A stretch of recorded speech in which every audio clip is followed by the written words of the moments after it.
waktu momentum ini, yang dosa bisa diampuni, taubat diterima, amalan berlipat ganda jadi jihad. Kalau Anda wafat berpeluang masuk surga. Anda belum serius juga, itu tandanya Anda yang tidak ingin masuk surga. Niyatan thayyibah. Ya Allah, mereka mengatakan aku nggak mungkin punya keturunan.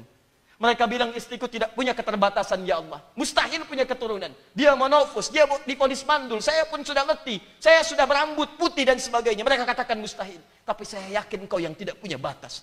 Innaka sami'ud du'a. Mohon berikan darimu saja, ya Allah, bukan dari yang lain. Engkau pasti mendengar doa hamba. Kalau pada yang maha mendengar saya tidak mengabulkan, lantas kepada siapa lagi hamba mesti bermunajat? Anda tahu apa yang terjadi? Begitu bermohon seperti itu, lihat ayat 39-nya, seketika langsung dikabulkan.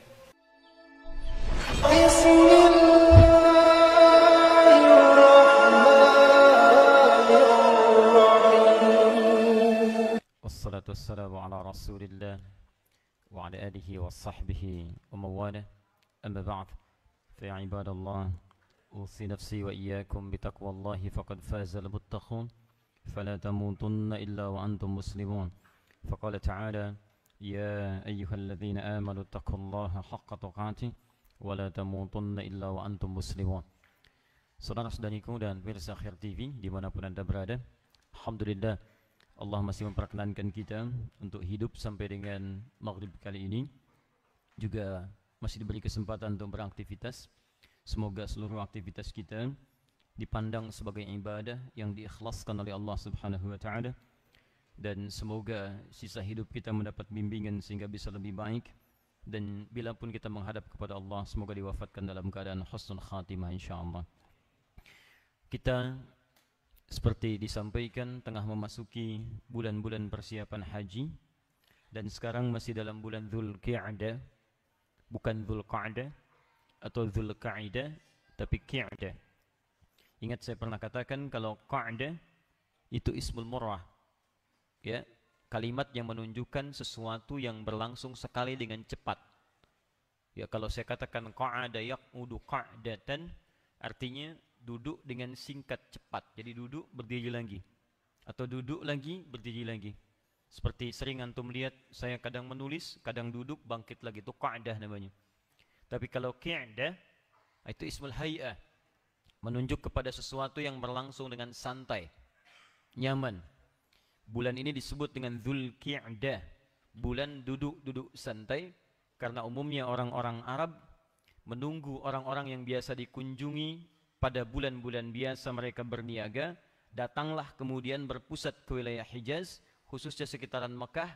Ada yang berhaji, ada yang berniaga, kumpul di situ. Karena itu disebut dengan bulan Dzulqa'dah.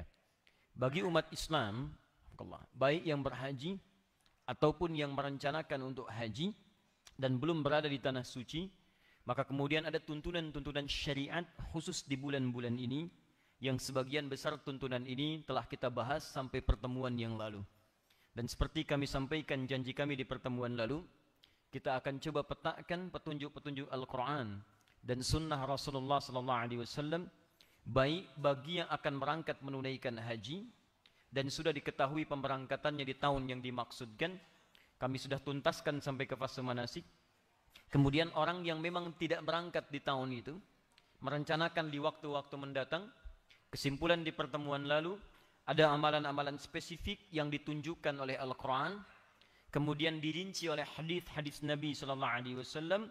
Bahkan kami sampaikan di pertemuan lalu, dalam hadis riwayat Al-Bukhari, juga di Abu Daud, bahkan di Ibnu Majah, yang diperkuat kemudian sanadnya dengan kualitas yang sahih, dari Ibnu Abbas radhiyallahu ta'ala anhuma, bahwa amalan di waktu-waktu spesifik nanti, pada waktu yang sangat khusus, itu kualitas pahalanya bisa melebihi kategori jihad fi sabilillah. Jadi kalau antum mengerjakan amalan apapun di waktu itu, maka statusnya akan naik, tidak seperti biasanya. Kalau anda kerjakan misalnya bacaan Al-Quran, maka nilainya bukan sekedar satu hurufnya 10 kebaikan, tapi dia akan berada di atas jihad fi sabilillah.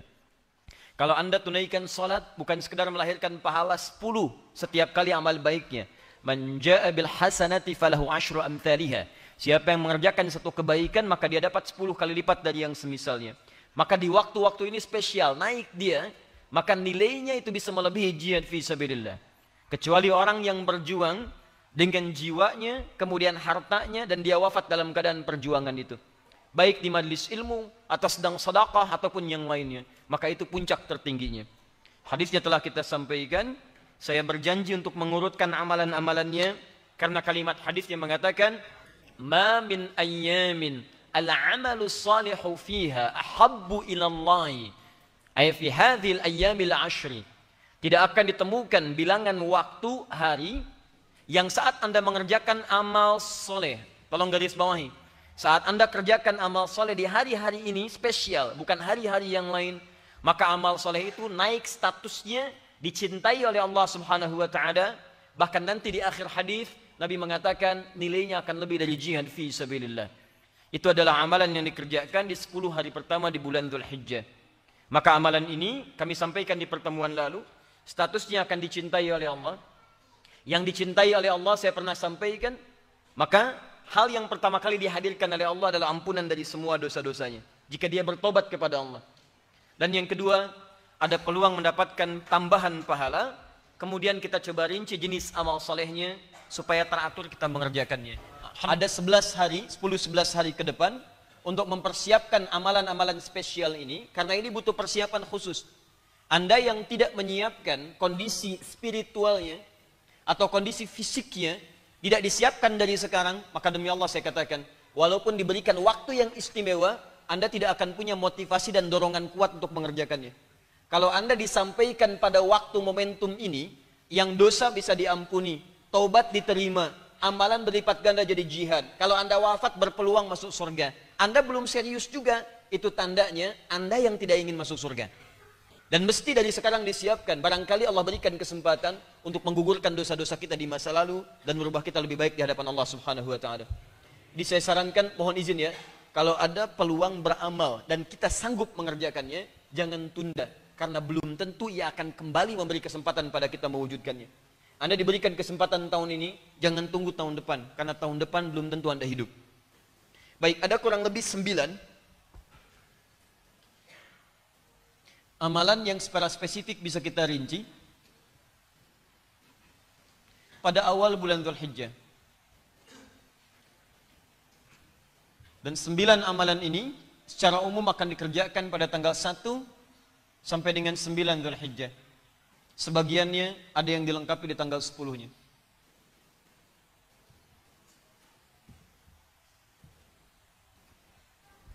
Nanti teman-teman tidak usah khawatir, insya Allah nanti ini sudah di-insert di Akhyar TV dengan beberapa medianya, nanti tinggal di-download saja dan tidak akan kesulitan.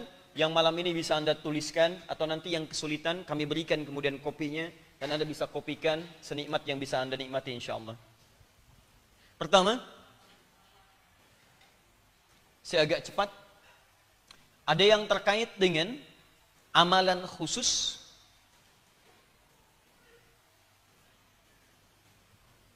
Yang kedua, ada yang terkait dengan amalan umum. Secara garis besar di pertemuan pekan lalu sudah kami sampaikan beberapa bagian ini.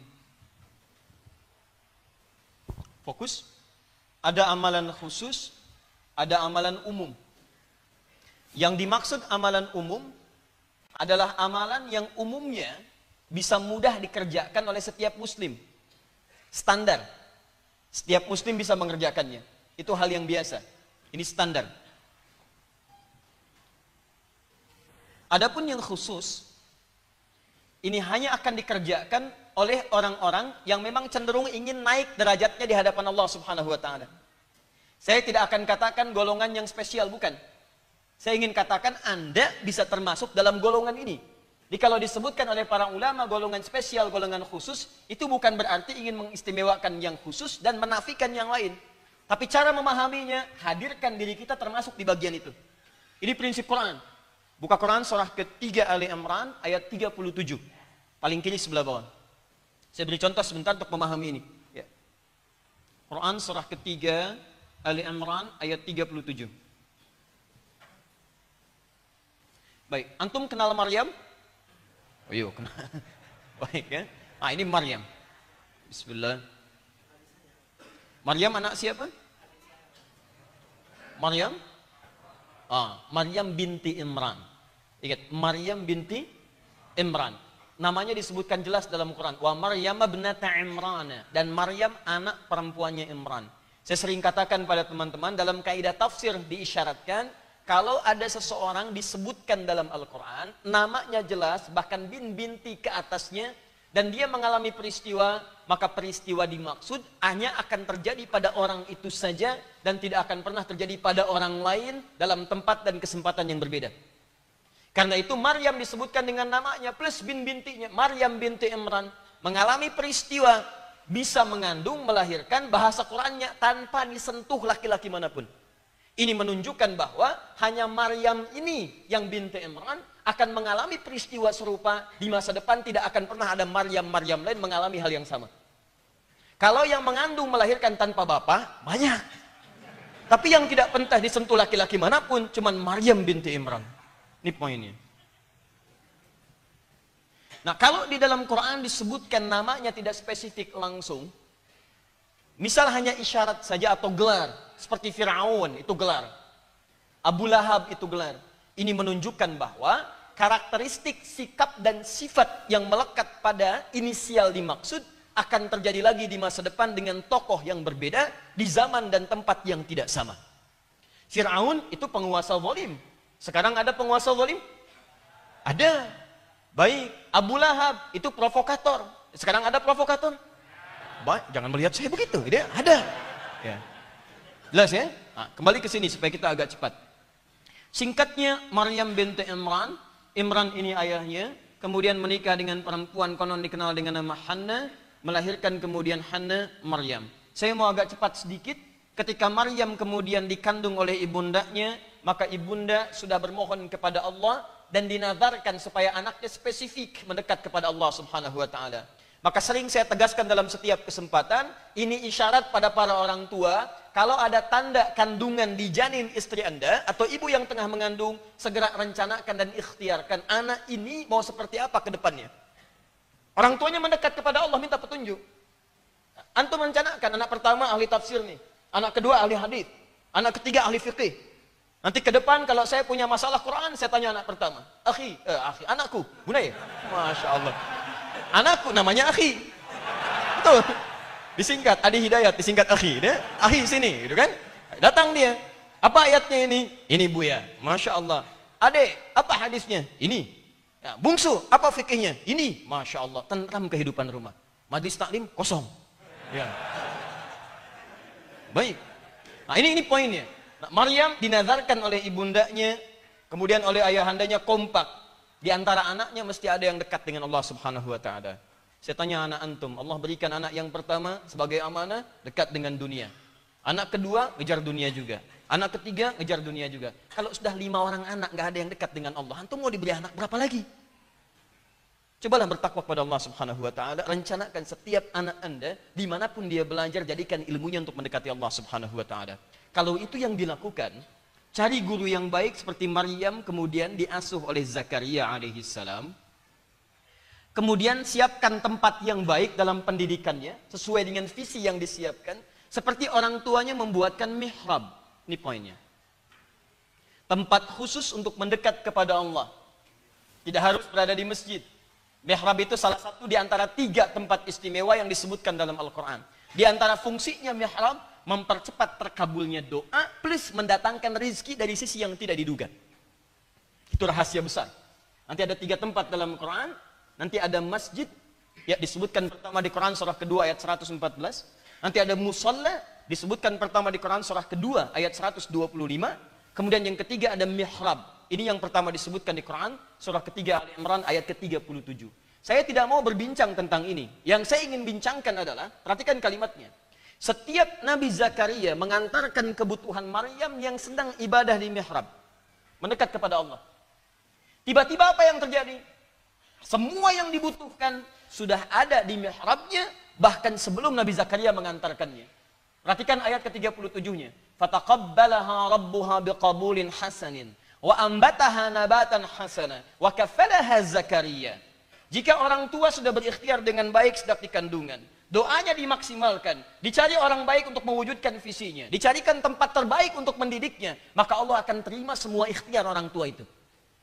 Jadi kalau Anda jadi orang tua yang dekat dengan Allah, Anda rencanakan anaknya, cari guru yang benar, cari tempat yang baik, sekolah yang mendekatkan dengan Allah, maka semua ikhtiar Anda akan diterima oleh Allah Subhanahu wa taala. Ketika diterima, wa ambataha nabatan hasana, maka Allah akan menjaga anak Anda sampai dia tumbuh mendekat kepada Allah Subhanahu wa taala. Anda bisa menjaganya di dalam rumah, tapi siapa yang memastikan anak Anda mendapatkan teman terbaik ketika di sekolahnya? Rizki yang halal, makanan yang benar ketika dia belajar. Karena tak jarang orang tua mendidik di rumah, tapi anak mendapat pengaruh yang tidak baik di luarnya. Maka teman-teman, nanti banyak kisah di Quran, di lain kesempatan saya akan kisahkan bagaimana kisah orang tua menitipkan anaknya kepada Allah, dan ketika direncanakan pembunuhan kepadanya, Allah lah yang menjaga sampai dia jadi orang besar di kemudian hari. Baik. Kembali ke sini. Kullama dakhala 'alaiha Zakaria al-mihrab wajada 'indaha rizqa.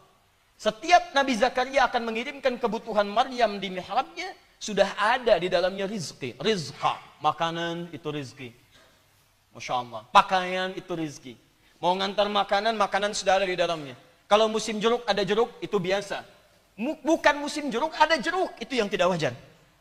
Masuk ada. Ketenangan itu rizki. Tenang orangnya. Ingat, rizki itu jangan selalu diartikan teman-teman sekalian dengan harta yang dipegang. Ketenangan tidak dipegang, tapi itu rizki kadang lebih penting daripada yang dipegang. Ayo antum, pilih mana? Kaya tapi gelisah atau miskin tapi tenang? Tidak ada yang ketiga, jangan nekat. Pilih ketiga, keluar dari sini. Kaya tapi gelisah atau miskin tapi tenang? Semoga Allah ampuni dosa antum. Ayo sini. Dan saya juga. Fokus. Keturunan itu rizki. Awas, keturunan itu rizki. Yang mau saya sampaikan, begitu mendapati ini semua bingung Nabi Zakaria. Pada saat itu heran maksudnya, bertanya, ya Maryamu anna laki hadha. Maryam, dari mana semua ini? Setiap saya antarkan sudah ada. Beliau mengerti sebetulnya ini dari Allah, paham. Tapi beliau ingin mengkonfirmasi kembali, dari mana, bagaimana cara mendapatkan ini? Amalan kamu apa? Apa kata Maryam? Qalat huwa min indillah. Ini semua dari Allah. Nah, kalimat ini yang mau saya bagi dengan kita semua. Perhatikan poinnya. Innallaha yarzuqu may yasha bighairi hisab. Allah akan memberikan rizki pada siapa yang ia kehendaki tanpa batas. Perhatikan, kalimat Quran yang mengatakan Allah akan memberikan rizki pada siapa yang dikehendaki. Nah, ini kan khusus. Tidak semua orang bisa meraih itu. Apa antum kira antum di kamar, astagfirullah, astagfirullah, astagfirullah, apal ya Allah, apal, ada apal? Belum tentu. Belum tentu. Ini kekhususan. Ada orang mengamalkan amalan tidak dapat ini. Ada orang mengamalkan satu amalan mendapatkan kekhususan. Maka kalimat Qur'annya ketika mengabadikan kalimat Maryam mengatakan, innallaha yarzuqu may yasha. Allah memberikan rizki pada siapa yang dia kehendaki, bighairi hisab, tanpa batasan. Perhatikan cara baca Nabi Zakaria. Nabi Zakaria tidak menyimpulkan berarti Maryam dikhususkan dan saya tidak mendapatkan bagian itu. Cara baca Nabi Zakaria, kalau Maryam mendapatkan kekhususan itu dan dikehendaki oleh Allah, bagaimana caranya saya supaya menjadi yang dikehendaki seperti Maryam? Itu cara bacanya. Maka disimpulkan oleh Nabi Zakaria, barangkali mihrab ini. Saya belum ada mihrab, Maryam punya mihrab. Maka disitulah kemudian di mihrab itu Nabi Zakaria salat bermohon kepada Allah. Di mihrabnya. Sebelumnya berdoa biasa, doa. Diabadikan di Quran surah 19 dengan nama Maryam. Dari ayat kedua sampai dengan ayat 11-nya. Tapi yang paling menarik, belum ada jawaban. Begitu kemudian di mihrab dilakukan seperti Maryam mengerjakannya. Ayat 38-nya, buka paling kanan sebelah atas. Hunalika da'a Zakaria rabbah. Di mihrab itu Nabi Zakaria kemudian mulai bermohon kepada Allah Rabbnya. Qala rabbi habli min ladunka dzurriyyatan thayyibah. Beliau berkata, ya Allah, yang memberi tanpa batasan. Sifat Allah memberi tanpa batas disebut dengan Wahhab namanya. Ini adab dalam Al-Quran. Kalau Anda ingin bermohon, di antara adabnya, cari kalimat-kalimat nama-nama Allah yang mulia. Al-Asma'ul Husna sebelum permohonan. Itu ada kaidahnya di Quran surah ke-17, ayat 110 sampai 111. Fokus di ayat 111-nya. Ya. Qulid'ullaha awid'ur rahman. Jika Anda punya masalah, persoalan, jangan mengeluh, kata Quran. Ingat, kalau ada ayat perintah keluhan, saya orang pertama yang akan mengeluh pada masa ini. Tapi tidak ada ayat keluhan, kata Allah, daripada mengeluh, katakan, ya Allah, minta. Sebut namanya. Anda keluar mau berangkat ke sini, tiba-tiba macet. Jangan mengeluh. Ya, macet. Bikin status ceklik, maunya sih Kak Ihsan, cuman macet. dia tidak akan menghilangkan kemacetan. Sebut nama Allah, ya Allah, minta, mohon, berdoa. Awir Rahman, tak sebut namanya. Tapi yang hebat, lihat ujung ayatnya. Ayyamma tada'u falahul asma'ul husna. Kapanpun Anda punya permintaan, maka Allah punya nama spesifik yang indah terkait dengan kebutuhan Anda itu. Kalau sedang susah, sebut namanya Al-Fattah. Ya Allah, ya Al-Fattah. Iftah li abwabal khair. Kalau Anda sedang mendambakan rezeki, sebut namanya Ya Razzaq. Kalau yang ada iseng di pekerjaan, Anda minta dilindungi, sebut namanya Ya Al-Malik, Ya Al-Jabbar. Kesulitan banyak, sebut namanya Ya Sabar. Nggak usah disebut semua, nanti Anda repot. Ya Allah, Ya Al-Malik, Ya Al-Qudus, Ya Rahman, Ya Rahim, dan sebagainya. Anda nggak minta, dikasih, repot Anda. Cari yang sesuai. Nah, Nabi Zakaria divonis oleh medis dan klinis, tak mungkin punya keturunan. Kata mereka, fisiknya sudah letih, rambutnya memutih, dan istrinya divonis monofos dan mandul, mustahil punya keturunan secara medis. Tapi beliau menyebut nama Allah yang memberikan tanpa batas, yang tanpa ada sifat mustahil. Namanya Wahhab. Kalau ingin dipercepat, minta dengan tolabul amri, permohonan mendesak. Maka singkat kalimat Wahhab dengan hab, namanya hab, hab, hab. Rabbi habli, habli. Kalau yang diminta untuk banyak, hablana, Rabbana hablana. Beliau memohon di mihrab langsung mengatakan, hunalika da'a Zakaria rabba. Qala rabbi habli min ladunka dzurriyyatan thayyibah. Ya Allah, mereka mengatakan aku nggak mungkin punya keturunan. Mereka bilang istriku tidak punya keterbatasan, ya Allah. Mustahil punya keturunan. Dia monofus, dia divonis mandul. Saya pun sudah letih, saya sudah berambut putih dan sebagainya. Mereka katakan mustahil. Tapi saya yakin kau yang tidak punya batas. Innaka sami'ud du'a. Mohon berikan darimu saja, ya Allah, bukan dari yang lain. Engkau pasti mendengar doa hamba. Kalau pada yang maha mendengar saya tidak mengabulkan, lantas kepada siapa lagi hamba mesti bermunajat? Anda tahu apa yang terjadi?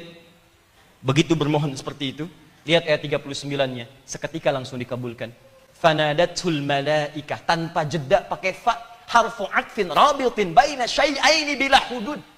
Huruf fa, huruf menyambungkan dua peristiwa tanpa jeda. Peristiwa pertama berdoa, peristiwa kedua dikabulkan doanya. Antara berdoa dengan dikabulkan tidak ada jeda. Jadi begitu selesai berdoa, seketika dikabulkan.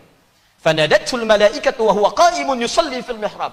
Tiba-tiba dikabulkan doanya seketika, sedangkan beliau baru selesai berdiri. Berdoa, belum selesai doanya, belum selesai salatnya.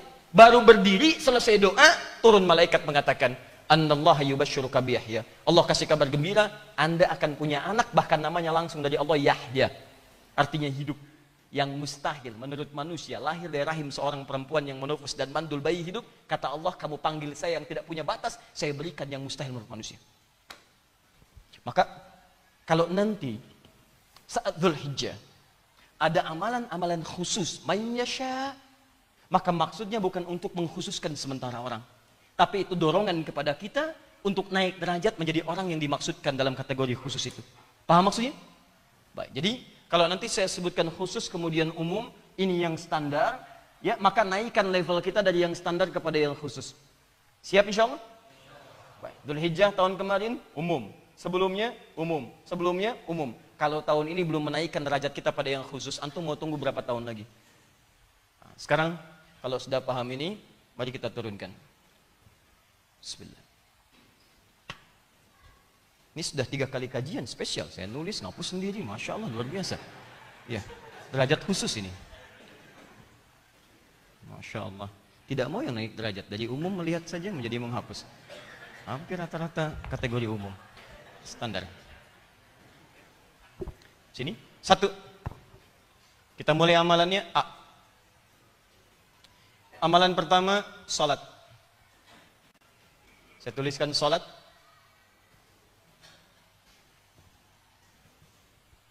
Dibagi 2. Fokus. Ada yang standar, ada yang khusus. Kalau antum ambil yang standar, ambil 40 rakaat. Seperti saya sampaikan pertemuan lalu. Ini umum, standar. 40 rakaat. Turunannya, detilnya, nanti sudah dirinci di sini. Detilnya 17 rakaat yang salat wajib, fardu, dari subuh sampai isya. 12 rakaatnya rawatib, dan 11 rakaatnya ini yang standar salat tahajud atau salat qiyamul lail malam. Ini standar. Awas, saya sebut standar untuk amalan-amalan di bulan Dzulhijjah. Hati-hati ya. Jadi kalau antum misalnya bulan Dzulhijjah, alhamdulillah sudah bisa tahajud malam ini, standar. Paham ya? Baik. Jadi kalau rawatib 12 rakaat, 2 rakaat sebelum subuh, 4 sebelum zuhur, 2 setelah zuhur, jadi 6. Kemudian 8, 2 setelah maghrib, 10, dan 2 setelah isya. Jadi kalau antum ketinggalan 2 sebelum misalnya subuh, maka antum mendapatkan 10. Baik. Karena itu 40 dikurangi 2 berapa? 38. Berarti hari itu antum sedang di bawah standar. Ya. Itu ban ke bawah lah, di bawah standar. Ini ya. Jaga ini, jaga. Biasakan. Kalau antum sudah biasakan hari pertama, hari kedua, hari ketiga, nanti kalau ingin lebih detail lagi, turunkan ini sebagai amalan khusus spesifik. Misal, nanti 1 sampai tanggal 9 turunkan tanggalnya. Tanggal 1, tanggal 2, tanggal 3, sampai dengan tanggal 9 Dzulhijjah. Di sini sama dengan berapa Agustus. Hari pertama, sholat, tuliskan di sini. Ya, fardunya sampaikan. Kalau fardu ini otomatis dikerjakan. Baik, kemudian rawatibnya ini. Kemudian tahajudnya ini. Kalau di malam yang pertama, antum ketinggalan tahajud misalnya, kalau dikerjakan, checklist begini. Kalau tidak dikerjakan, tanda tanya seperti ini. Tulis yang besar. Tuliskan sampingnya lagi. Sampingnya. Kamu masih merasa berkurang dosa? Menurut kamu sedikit dosa? Duhai kamu yang ingin masuk surga Firdaus? Nah, tuliskan. Paham ya? Hei jiwa yang sudah merasa hebat, tuliskan di sini. Sampai berani meninggalkan tahajud, tuliskan. Utsman kayanya sampai sekarang masih ada, dia tahajud. Kamu nggak sekaya Utsman, aset nggak ada, nggak tahajud. Kamu siapa? Gitu. Tulisin lagi. Paham ya? Teruskan sini. Amalan khusus. Tambahkan di luar yang 40 ini. Yang mutlak. Syuruk. Ingat cara berpikirnya begini. Cara berpikirnya adalah setiap amal yang dikerjakan statusnya naik, bukan pahala biasa. Levelnya naik, dicintai oleh Allah, dan pahalanya bisa setaraf atau bahkan lebih dari jihad fisabilillah. Syuruk itu kalau dikerjakan, pahalanya bisa senilai haji dan umrah. Sempurna. Tapi kalau antum kerjakan di hari-hari ini, naik status di atas jihad fisabilillah. Jadi kalau antum kehilangan satu syuruk awal duha, 1 hari saja, antum kehilangan pahala senilai jihad fisabilillah. Dan harus tunggu tahun depan lagi. Paham ya? Duha, syuruk itu awal duha. Pertengahan duha, akhir duha, silahkan. Syuruk 2 rakaat. Ya, jangan terlampau soleh. Cukup 2. Tapi syaratnya tunggu setelah subuh berjamaah. Ya. Man shalal ghadata fil jama'ati, siapa yang menunaikan salat subuh dalam berjamaah. Wa fi riwayatin fil masjid, salatnya ditunaikan di masjid. Tsumma yaqudu yadhkurullaha, kemudian tidak langsung pulang, duduk dulu. Zikir kepada Allah. Zikir itu banyak. Ya, maaf, baca Quran itu zikir. Quran disebut dengan zikir. Quran surah 15 ayat 9. Inna nahnu nazzalna dzikra wa inna lahu lahafizun. Kami yang telah turunkan Al-Quran sebagai zikir. Ba'da subuh ambil mushaf, baca Quran, zikir. Bisa kalimat thayyibah, subhanallah, alhamdulillah, Allahu akbar, itu zikir. Dalilnya Quran surah keempat An-Nisa ayat 103, paling kanan pertengahan. Ya, fa idza qadaitumus salata fadhkurullaha. Kalau Anda selesai menunaikan salat, segera berzikir kepada Allah. Ya, bisa lagi menghafal Quran. Kalau mushaf tidak ada, hafalan keluarkan, boleh. Dalilnya Quran surah ke-54 ayat 17, ayat 22, ayat 32, ayat ke-40. Walaqad yassarnal Qur'ana lidzikri fahal mim muddakir. Kami telah mudahkan Al-Qur'an sebagai zikir. Zikir di situ yang dimaksudkan hafalan. Jadi kalau ada orang menghafal Quran, dia sedang zikir. Boleh berdoa, doa itu zikir. Dalilnya Quran surah ke-7 Al-A'raf ayat 205. Ya, wad'u rabbaka tadarruan wa khifatan wadhkur bimakna wad'u wadhkur rabbaka fi nafsika tadarruan wa khifatan wa dunal jahri minal qaul. Ayo berzikir, doa, mohon kepada Rabbmu dengan penuh kekhusyuan dan penuh harap pada Allah Subhanahu wa taala. Doa itu bagian dari zikir. Atau minimal sebut nama Allah dengan kalimat-kalimat Asmaul Husna dengan kalimat yang banyak. Dalilnya Quran surah kedua Al-Baqarah ayat 152. Fadhkuruni adzkurkum. Engkau sebut saya pun menyebut engkau. Zikir. Hatta bidayatul duha, sampai muncul awal duha. Awal duha disebut dengan syuruk. Pergerakannya disebut dengan isyraq. Thumma yusalli rak'ataini, kemudian dia tunaikan salat 2 rakaat. Fakana alaihi ka ajri hajjin wa umratin, maka dia mendapatkan pahala senilai haji dan umrah. Sempurna. Hadisnya sahih, diriwayatkan oleh Imam At-Tirmidzi. teman-teman dikerjakan di waktu yang ini dapat tambahan pahala lebih dari jihad fi sabilillah. Pertengahan duha 4 rakaat. Boleh, silakan. 2 sampai 4. Ke akhir duha 4 sampai 8, boleh. Ada lagi salat mutlak yang lain, misal tadi sebelum subuh sudah. Setelah subuh tidak ada, rentangnya ke zuhur, itu tadi salat duha. Zuhur sebelum ada 4, setelah ada 2. Baik, asar. Asar qabliyah? Ada atau tidak? Yang bilang ada angkat tangan. Yang tidak angkat tangan. Yang wallahu a'lam. Baik. Ada dan tidak mesti bersandar pada dalil. Setiap ibadah mesti ada dalilnya. Ad-dinu huwad dalil. Dalilnya di hadis riwayat Abu Daud. Ya? Hadis riwayat Abu Daud dari Ibnu Umar radhiyallahu taala anhuma. Ibnu Umar. Beliau menyampaikan qala Rasulullah sallallahu alaihi wasallam. Perhatikan kalimatnya. Rahimallahu ra'an shalla qabla al-'asri arba'an.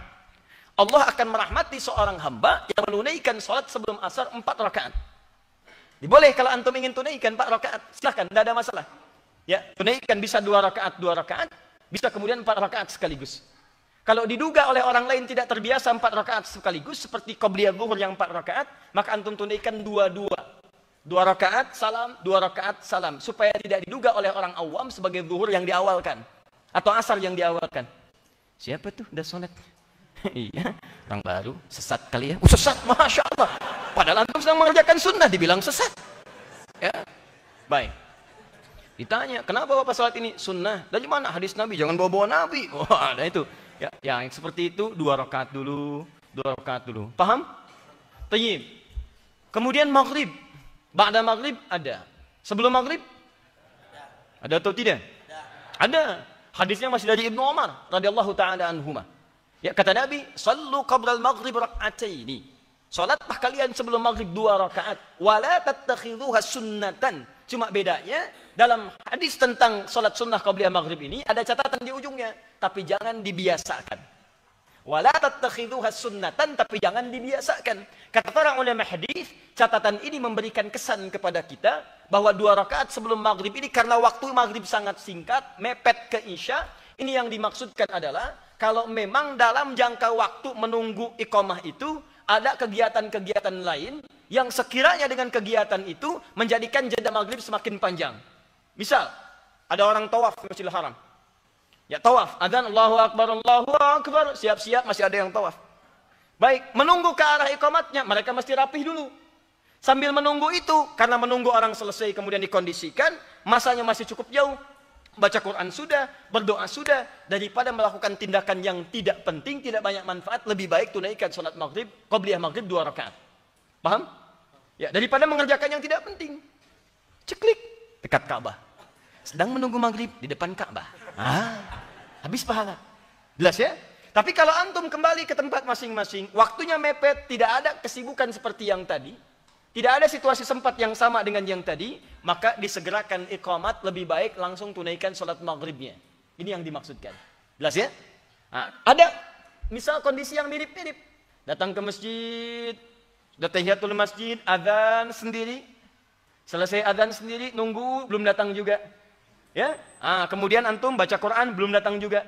Kan? Zikir lagi, belum datang juga. Maka silahkan tunaikan 2 rakaat sambil menunggu makmum yang ada. Belum datang juga setelah 10 menit, tunggu sebentar, 15 menit, maka antum iqamat sendiri. Jadi imam sendiri, plus makmum sendiri, kemudian pulang sendiri, dan Allah sedang menganugerahkan pahala yang banyak berlipat untuk antum, karena semua nilai-nilai sholat pada saat itu diberikan pahalanya untuk antum semuanya. Mulai pahala masuk masjid, buka masjid, nyalain lampu, adzan, segalanya. Jadi antum borong seluruhnya, ya, pahala adzan, pahala qomat, pahala macam-macam, dan Allah ingin menganugerahkan pada antum hal yang sangat luar biasa. Besok-besok maghribnya adzan jam 5. Datang orang banyak dan katakan kepada antum, gila kamu, belum maghrib sudah adzan. Katakan pada dia, kamu yang gila. Kemarin saya maghrib nggak datang, sekarang saya adzan jam 5 pada datang.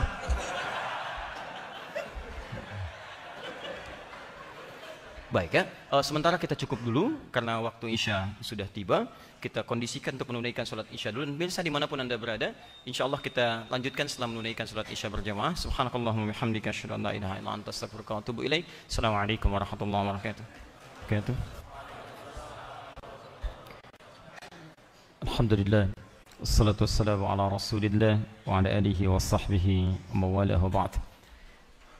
Ikhwas sekalian dan pemirsa Khair TV dimanapun Anda berada, Alhamdulillah kita telah menunaikan salat Isya berjamaah waktu Indonesia bagian Barat, terhubung langsung dari Masjid Al-Ihsan, Pondok Timur Mas, Wilayah Kastia, Bekasi.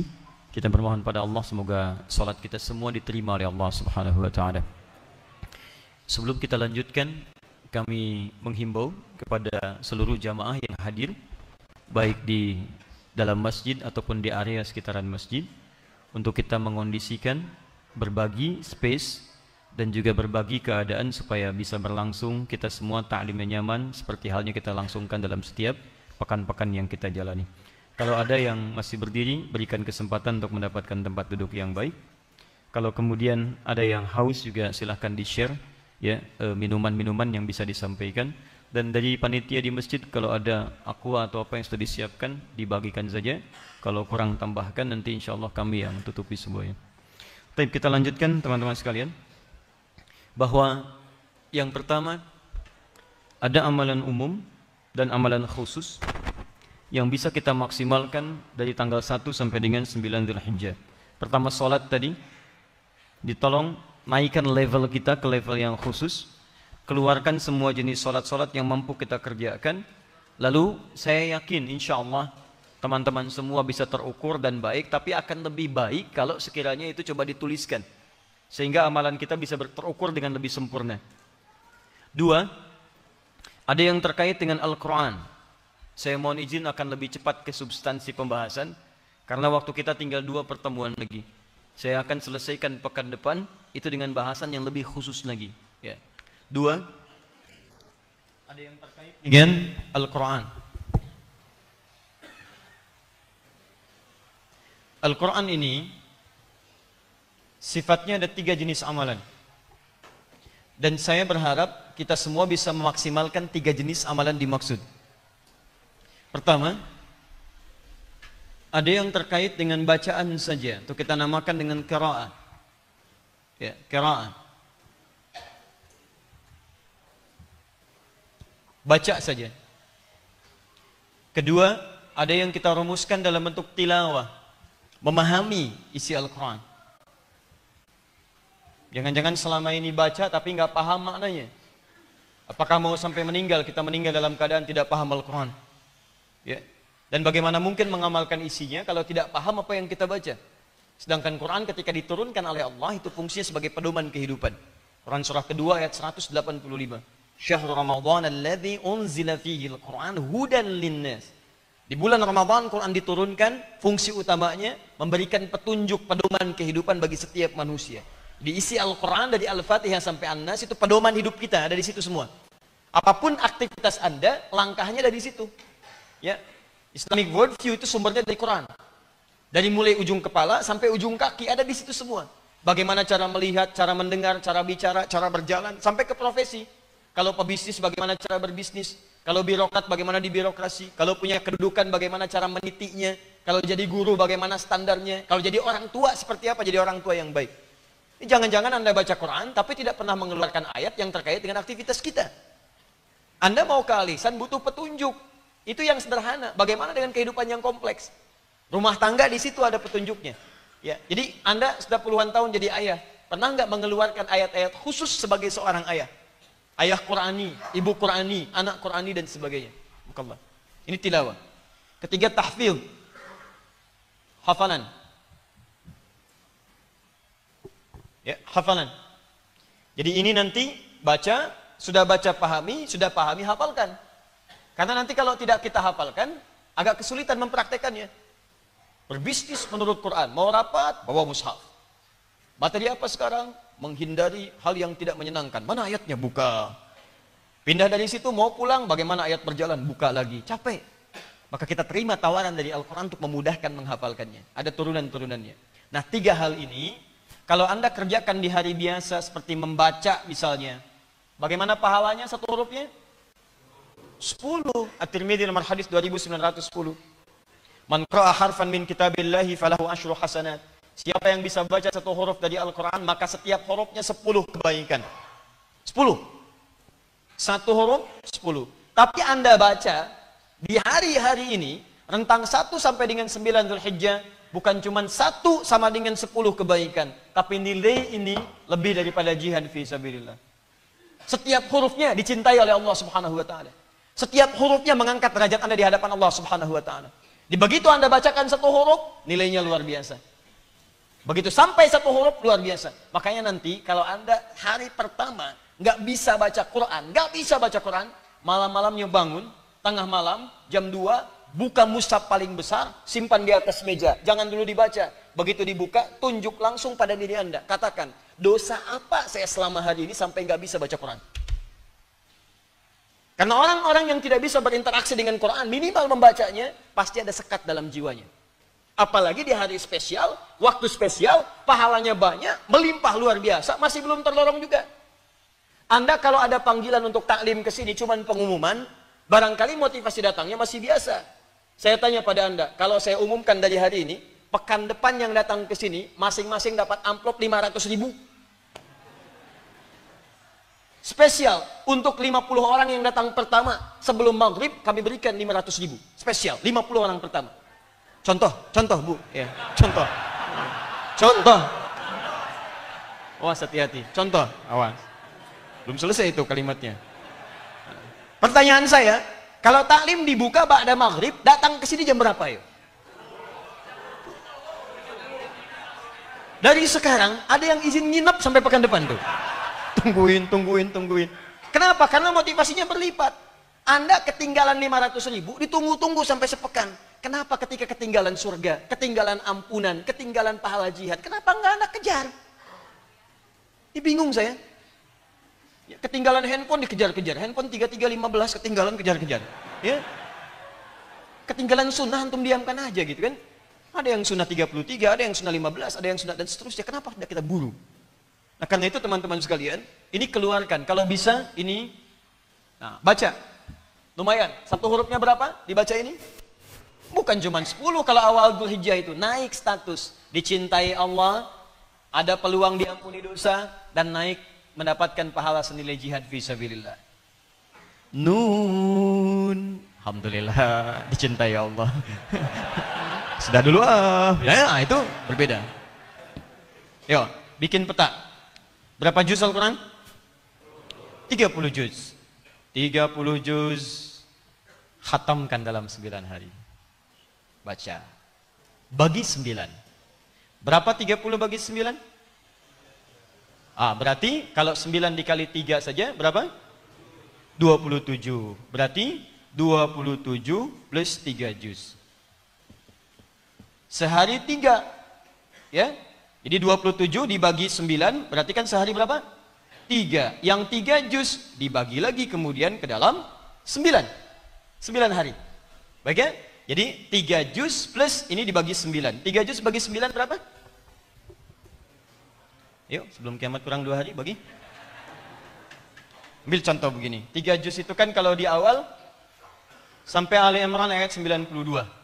Berarti Al-Baqarah 286, kan? Tambah dengan Ali Imran sampai dengan ayat 92. Jadi berapa? 378. Baik. 378. 378 ayat kita bagi kepada 9. Berapa jatuhnya? Halo? 52. 52 kan nggak banyak. Kalau kita turunkan ke sini, ini 3 juz. 3 juz kemudian kita bagi ya kepada 9 hari.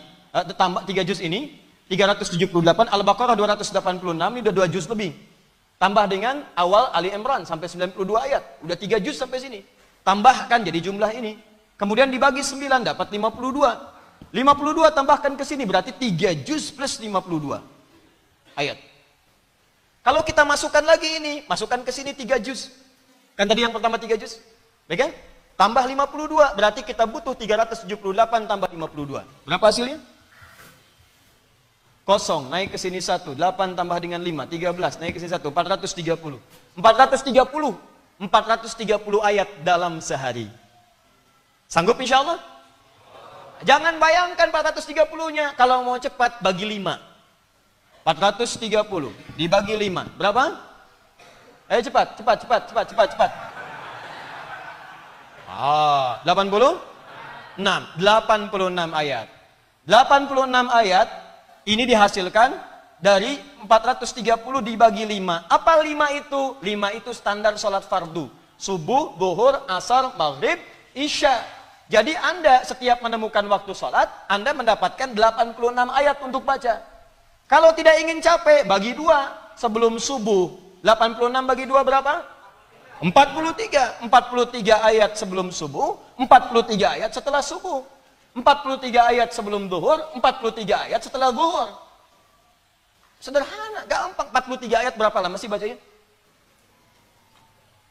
Tidak banyak, 10-15 menit selesai kita baca. Anda investasi 10-15 menit sebelum menunaikan sholat, setelah menunaikan sholat, kalau tidak bisa mendapatinya ganti di waktu lain.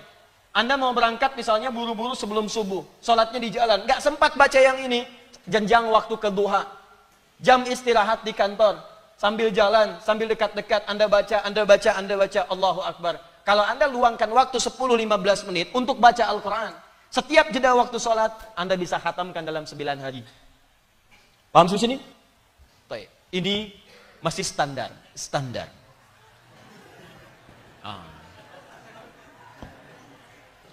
Jadi kalau Anda, ya betul standar. Ya coba Anda untuk pekerjaan saja, Anda bisa datang 1 jam sebelumnya. Bukanlah. Ada orang untuk mendapatkan sesuatu datang setengah jam sebelumnya. Yang paling hebat, konser sesuatu, konser musik, bayar. Masya Allah, 25 juta, tiket spesial, bayar, habis. Bukan? Yang kelas biasa, habis juga, bayar, gak dapat apa-apa. Ini Anda dibayar, masa gak mau? Dan saya berikan satu hal, ketika Anda jadi ahli Quran, maka Allah akan memuliakan Anda seperti Allah memuliakan sifat Al-Quran. Dengar baik-baik. Al-Quran itu diturunkan di waktu yang mulia, Ramadan. Begitu Quran turun di bulan Ramadan, Ramadannya ikut mulia. Quran diturunkan di hari Jumat. Begitu Jumat diturunkan, Jumatnya ikut mulia. Sayyidul Ayyam. Quran diturunkan di satu malam, malamnya ikut mulia. Lailah Mubarakah. Turun Lailatul Qadar di malam itu. Quran diturunkan diantaranya lewat malaikat Jibril. Malaikatnya ikut mulia. Jadi Sayyidul Malaikat. Quran diturunkan pada Nabi Muhammad. Nabi Muhammad jadi mulia. Jadi Sayyidul Anbiya wal Mursalin. Quran diturunkan di Mekah, Mekahnya ikut dapat berkah sampai dengan sekarang. Quran diturunkan sebagian di Madinah, Madinahnya dapat berkah. Karena itu, jika Quran sudah dijadikan ahli dalam satu tempat, dalam satu keluarga, satu masyarakat, maka Allah turunkan kemuliaan pada tempat yang dimaksudkan dan orang-orang yang dimaksudkan. Anak Anda ahli Quran, maka orang tuanya akan mendapatkan bagian dari keberkahan. Saya sering katakan, Fajar yang hafal Quran, bapaknya ikut haji. Lah cek. Kamil Ahmad yang hafal Quran, bukan cuma ibunya, gurunya, pembimbingnya ikut haji.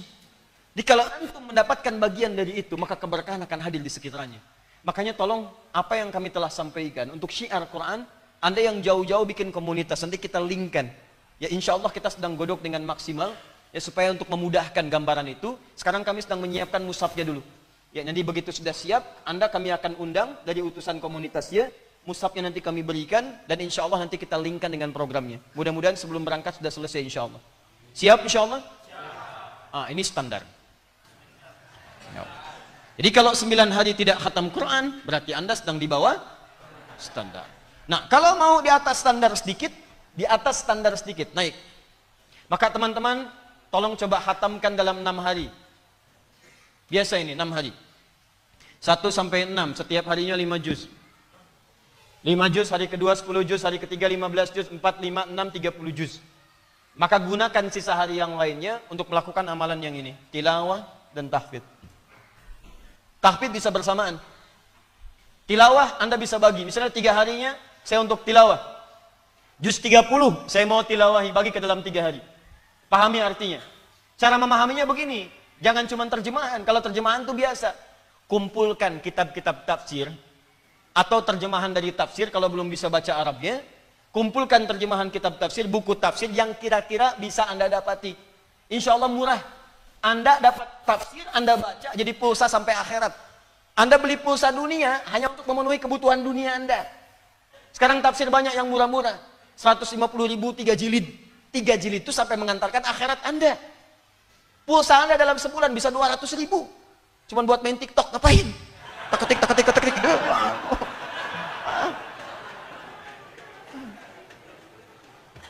balik sini. Paham ya?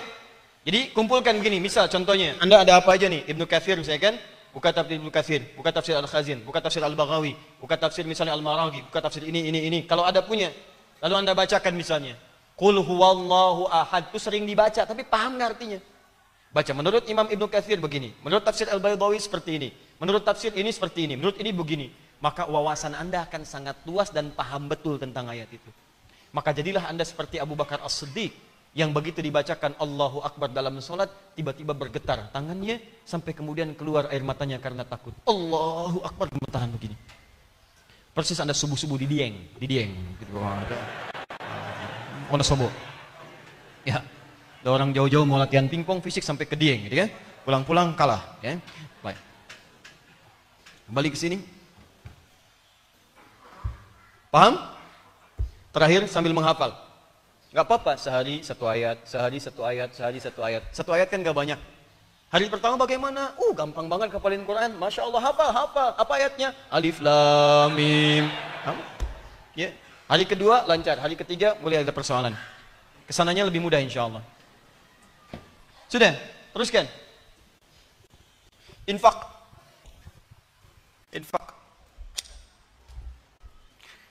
Infak itu pemberian yang bersifat materi.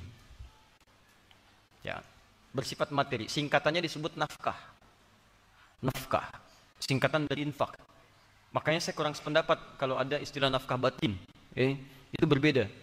Jadi nafkah itu lebih kepada materi, sifatnya bisa uang, bisa makanan, bisa pakaian. Nah, itu nafkah, infak. Sekarang kita tingkatkan dengan pola yang baik. Saat masuk kepada masa-masa ini, maka tingkatkan infak. Karena sifatnya berupa materi, tidak setiap orang bisa mendapati itu di waktu yang ditentukan. Karena itu jauh-jauh hari sebelum masanya, sekarang masih 10-11 hari, kita usaha. Kira-kira mana yang terbaik yang bisa kita infakkan? Yang punya uang, ayo siapkan posnya dari sekarang. Yang belum punya, cari maksimalkan. Saya nggak ada uang nih, sampai dengan yang akan datang. Pakaian. Coba buka antum. Lemarinya coba lihat. Barangkali ada banyak pakaian yang sudah jadi koleksi, antum sendiri nggak gunakan. Boleh jadi dititipkan oleh Allah di tangan Anda, supaya dengan tangan Anda mendapatkan pahala dari titipan Allah Subhanahu wa Ta'ala. Saya katakan cepat itu lakukan sebelum Allah titipkan pada tangan orang lain. Atau bahkan terjadi pada barang itu ketika tidak bermanfaat, Allah tidak berkehendak, sudah. Cuman banyak dikoleksi, musnah aja sekalian. Terjadilah kemudian musibah dan sebagainya. Paham ya? Ada makanan. Ya, saya sarankan perbanyak. Antum datang ke majelis ilmu walaupun cuma bawa aqua, ya, bawa misalnya kurma, dibagi dan sebagainya, atau yang kecil-kecil, yang menurut sementara orang tidak berharga, tapi barangkali disitulah surganya antum, teman-teman sekalian. Disitulah surganya Anda. Tiba-tiba orang ke taklim kehausan, begitu mau pulang atau berangkat datang, Anda di kejauhan tiba-tiba mendatangi. Datang jeruk satu, Pak. Ini buat menghilangkan haus. Masya Allah. Begitu dimakan, asam. Misalnya, nggak apa-apa. Pelan-pelan. Oh, asam ya Pak. Masya Allah. Begitulah Pak, ke surga itu seperti itu Pak rasanya. Kadang-kadang butuh ujian, kadang-kadang asam dan sebagainya. Insya Allah besok kalau sudah terbiasa dengan yang asam akan mendapatkan yang manisnya. Ya, kadang-kadang seperti itu ya. Kadang-kadang manis itu juga tidak terlalu penting. Yang penting setia. Oh, sudah. Sudah. Teruskan.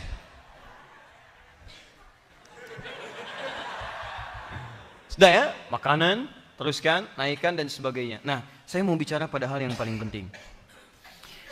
Lelaki di rumah tangga itu punya kewajiban infak. Dalil Quran surah keempat ayat 34, paling kiri sebelah atas.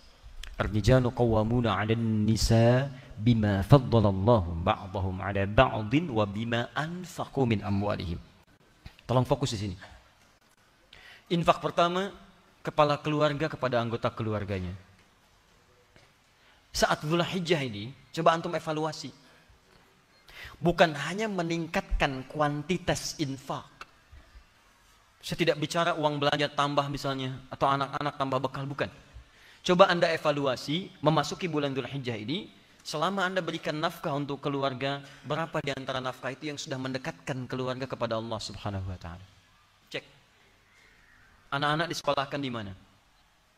Antum capek-capek cari kerja, dibiayai, tiba-tiba setelah dewasa dia tidak bisa sholat. Jenazah tidak bisa menyolatkan antum. Antum meninggal tidak bisa mengafani antum. Apa investasi antum? Gak ada gunanya di situ. Hanya dunia saja. Kalau cuma mengangkat status dunia, antum ketinggalan. Yang belum beriman pun mereka sudah mengangkat anaknya demi status dunia. Anda pengen anak juara matematika, anak orang lain sudah dapat Nobel. Makanya saya katakan, kalau berlomba untuk urusan dunia itu kecil. Nilainya nggak ada. Celupkan air ke dalam gelas, angkat sedikit, tetesan pertamanya dunia. Cuman segitu nilainya. Tidak berlomba untuk akhirat. Begitu Anda lombakan anak Anda untuk akhirat, maka dia akan jadi pemenang termasuk dalam urusan dunianya. Ya, dunia itu seperti bayangan. Kalau antum kejar-kejar, capek, nggak akan ditangkap. Ayo silahkan kejar bayangan, pulang di sini kejar tuh terus. Ya, capek antum. Caranya berbalik dari bayangan, maka bayangan akan mengikuti Anda. Cari akhirat, Anda tidak akan ketinggalan dunia. Ya. Silahkan cek orang-orang dulu, mereka penghafal Quran, ahli hadis, tapi ahli matematika juga, ahli fisika, ahli kimia, ahli macam-macam. Dan bukan aib. Kalau anak kita misalnya sekolah dalam umum, nggak ada masalah. Tapi hadirkan nilai Quran di dalamnya, hadirkan hadisnya. Cek lagi. Rumah yang antum kemudian titipkan pada istri ketika antum bekerja, jadi apa di dalamnya? Cuman sekedar tidur, istirahat, masak dan sebagainya. Jangankan Anda, yang belum beriman pun bisa menggunakan rumah seperti itu. Pernah nggak rumahnya dipakai zikir? Majlis ilmu, tempat untuk bermunajat kepada Allah, tempat untuk mendidik anak-anak yang dekat dengan Allah. Ada nggak ruangan untuk baca Quran untuk anak-anak? Ada nggak contoh untuk salat berjamaah? Ada nggak si kecil punya sajadah? Jangan-jangan anak gak bisa sholat bukan karena mereka sulit diminta sholat, karena antum gak pernah memfasilitasi dengan infak itu suka sholat. Coba lihat pakaiannya, pernah gak berikan pakaian khusus untuk sholat? Coba lihat kelengkapannya, jangan-jangan di kamarnya cuma novel yang dikoleksi, bacaan Quran tidak pernah ada, mushaf tidak ada.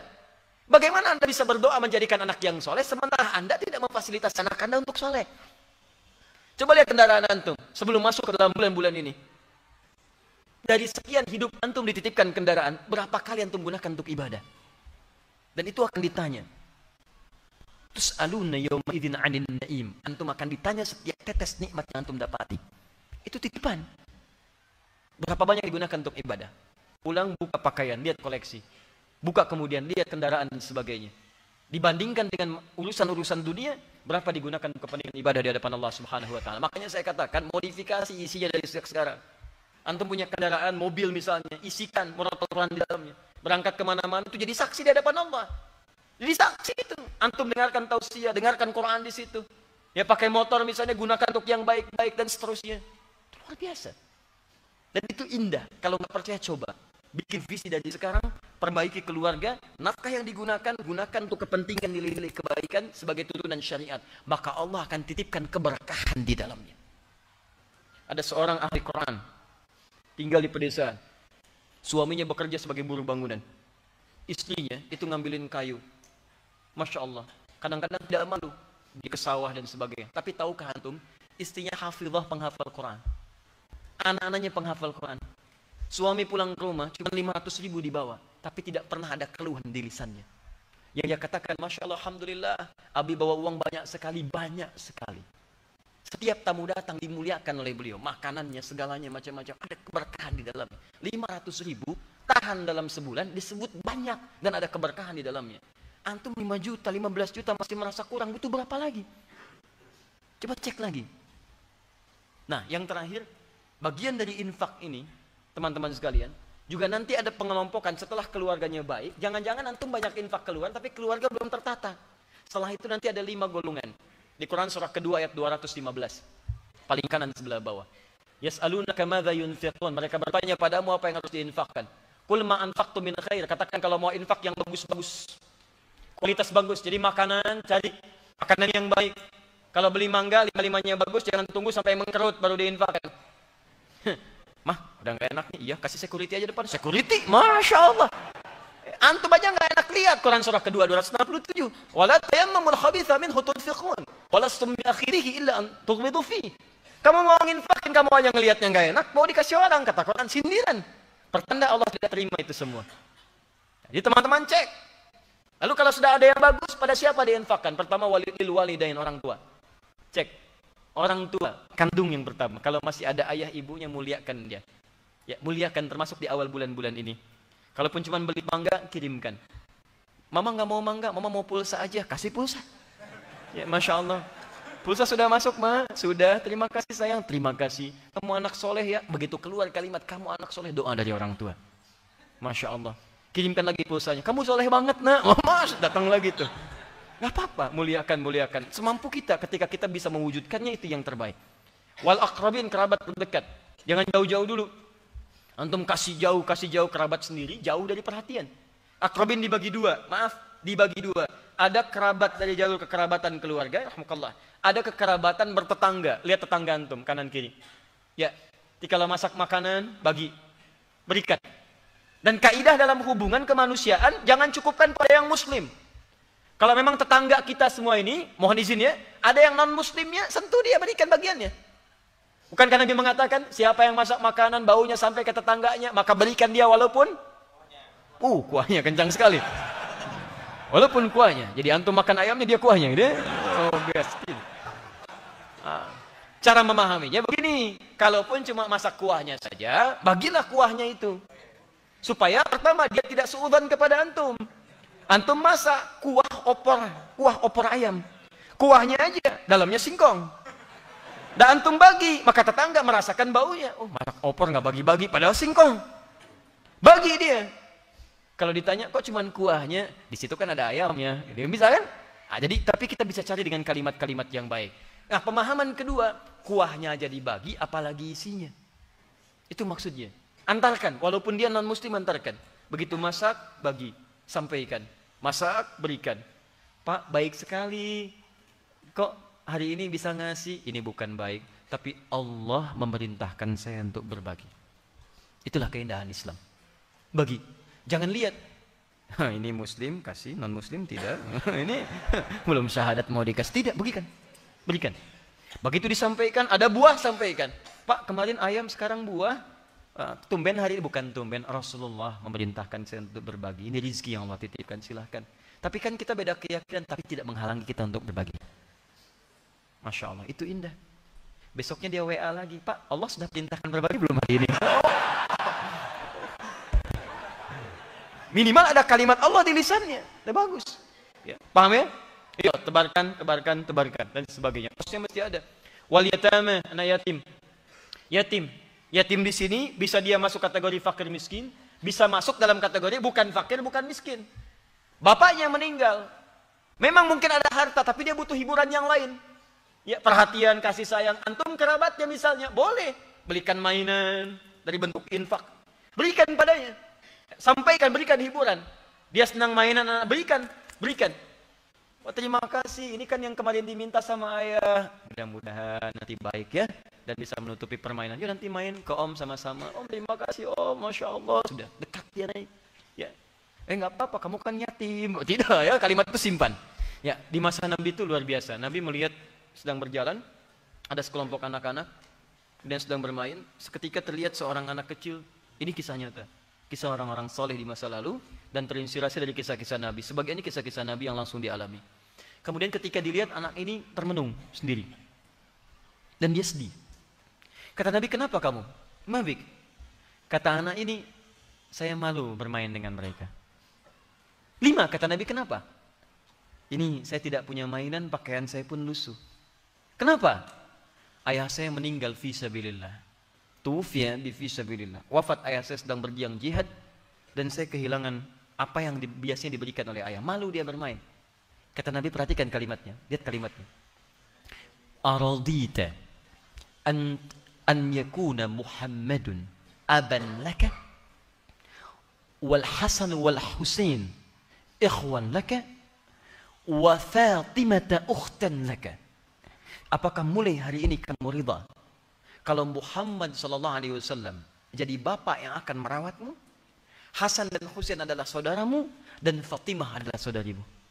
Kata anak ini, bala ya Rasulullah, ya saya ridha. Begitu dia katakan saya ridha, maka Nabi seketika berikan pakaian yang terbaik, mainan yang terbaik. Kata Nabi, bermainlah dengan mereka.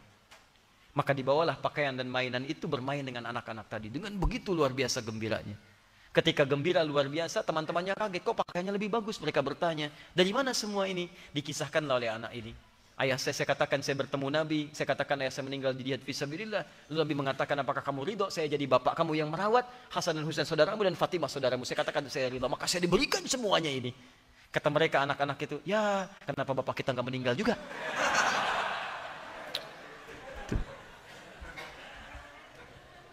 Oke? Wal yatama wal masakin wabnis sabil itu maksimalkan. Setelah itu lebih luas lagi, infak. Nah, teman-teman sekalian, saya agak cepat teruskan. Kemudian sedekah. Kalau sedekah lebih umum. Ingat, sedekah lebih umum. Kalau infak spesifik, harta. Ya, harta yang tadi saya sebutkan, bisa makanan, pakaian, minuman dan sejenisnya. Kalau sedekah itu setiap kebaikan yang mampu dikerjakan. Ya. Bahasa fikihnya, kullu ma'rufin sedekah. Setiap kebaikan yang mampu ditenun itu sedekah. Sekalipun bukan dalam bentuk harta. Baik, mohon izin, maaf. Walaupun cuma senyuman. Basmatuka fi wajhi akhika sedekah. Senyum Anda yang membahagiakan orang sekitaran Anda, yang memberikan dampak kebaikan di hadapan orang lain bagi Anda, itu sedekah. Senyum yang membahagiakan, bukan senyum yang menghadirkan penasaran. Ingat baik-baik, ya? Atau kebingungan. Senyum sedekah, pulang dari sini di jalan senyum. Insyaallah. Sehat Pak, sehat. Bagaimana tadi Ustaz Adi? Oh, hati-hati jangan taklim ke sana, nanti bisa begini. Ya, repot. Paham ya? Baik, jadi maksimalkan. Walaupun misalnya maaf sekali lagi, misal saya belum ada uang, saya ke masjid. Saya coba bantu bersih-bersihkan. Ambil. Di jalan ada misalnya duri atau yang lain, sapukan, ambil sedekah. Tahu pahalanya? Senilai dengan jihad fisabilillah atau bahkan lebih daripada itu. Kapan lagi mendapatkan peluang seperti itu?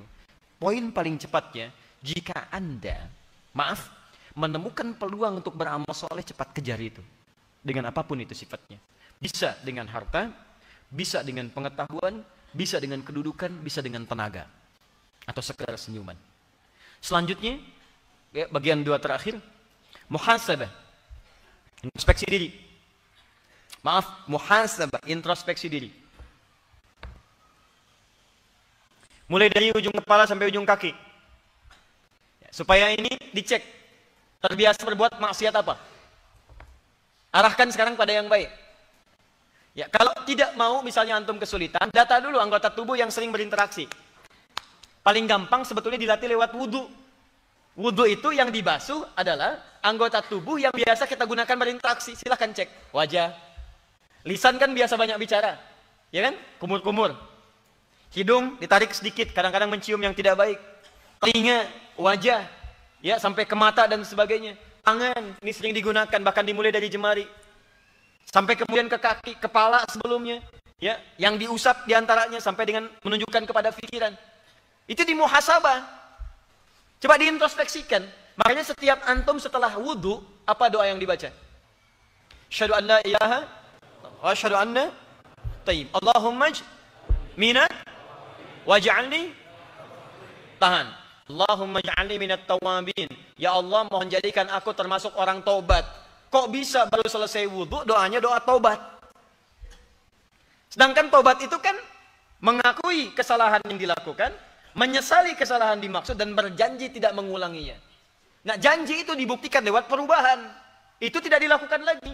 Makanya kalau orang wudhunya benar, saya sering katakan, akan muncul nilai perubahan dalam anggota tubuhnya. Makanya kata Nabi di hadis Muslim, orang kalau wudhunya benar, antum basuh tangan nih, ya dengan tetesan air yang jatuh dari tangan, jatuh pula kemudian dosa-dosanya. Maksudnya ini nggak akan berlaku maksiat lagi nih. Makanya kalau orang wudhunya benar, mohon maaf, kumur-kumur nih. Coba dicek ini lisan pernah berbuat apa saja yang kotor. Bukan cuma kotoran fisik. Ini begitu dikeluarkan, keluar. Nah itu yang keluar, itu cuma bukan kotoran fisik. Tapi antum ingat, nih lidah ini yang tidak bertulang, pernah berbuat salah yang apa? Berapa kali mencela orang lain? Berapa kali berkata-kata kotor? Ada rafath, ada yashar, ada macam-macam, ada ghibah dan seterusnya. Saya tidak, Ustaz. Alhamdulillah. Tidak seperti orang itu tuh. Nah itu contohnya. Mata, berapa kali lihat yang salah? Telinga, salah dengar. Sampai ke ujung kaki. Makanya itu disebut dengan taubat. Wudu. Dan kalau ini benar wudunya, ini berubah. Nih tangan gak akan nyentuh yang kotor lagi. Kaki gak akan melangkah pada yang tidak baik lagi. Makanya di akhirat orang-orang yang wudunya benar akan diberikan cahaya di anggota tubuhnya. Tud'a ummati yaumal qiyamati ghurral muhajjalin. Akan dipanggil umatku hari kiamat dengan banyak cahaya melekat dalam tubuhnya. Cahaya apa itu? Min atharil wudu, bekas wudunya. Makanya sebagian ulama mengatakan al-wudu ya mushtaqun minad bau. Sebagian dari kata wudu itu terambil dari kata bau, artinya cahaya. Di dunia ada cahaya husnun, cahaya kebaikan di tampilan, ya, aura-aura kebaikan. Di akhirat cahaya yang sesungguhnya terlihat. Paham sampai sini? Nah, jadi teman-teman sekalian, antum katakan, lihat, Allahumma ja'alni minat tawwabin. Ya Allah, jadikan aku orang taubat, waj'alni minal mutatahhirin, dan yang terbiasa menyucikan diri. Ketika antum biasa taubat dan menyucikan diri, maka turunlah Quran surah kedua Al-Baqarah di ujung ayat 222. Paling pertengahan. Innallaha yuhibbut tawwabina wa yuhibbul mutatahhirin. Allah mencintai orang yang terbiasa bertobat dan terbiasa menyucikan dirinya. Nah, persis di amalan dikerjakan di hari-hari ini 1 sampai 9 Dzulhijjah, begitu dikerjakan dengan benar, turun cinta Allah. Didapatkanlah oleh antum cinta kuadrat dari Allah Subhanahu wa taala. Dan yang hebat, nilainya lebih daripada jihad fisabilillah. Maka saran saya, kalau sudah masuk ke 9 hari ini, coba pertama latihan paling gampang begini. Keluarkan 9 anggota tubuh dulu. Yang biasa banyak digunakan. Mata, jelas. Telinga, lisan, mulut. 1, 2, 3. Tangan, jemari khususnya. Dan sampai kemudian ke ujung kaki.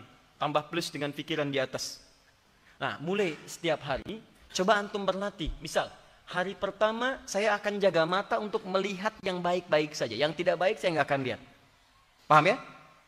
Paham? Baik, hari pertama, tanggal 1, mata hanya boleh lihat yang baik. Begitu bangun, antum ingin lihat TV, cek dibuka, muncul yang tidak baik, palingkan. Antum sedang latihan. Iklan muncul, misalnya iklannya shampoo tapi yang muncul rambutnya, palingkan. Ini bukan iklan yang baik. Berita-berita mulai kelihatan misalnya, tampak, ya, antum mau lihat beritanya atau lihat penyiarnya, ya, dan sebagainya, oh tidak bagus, palingkan.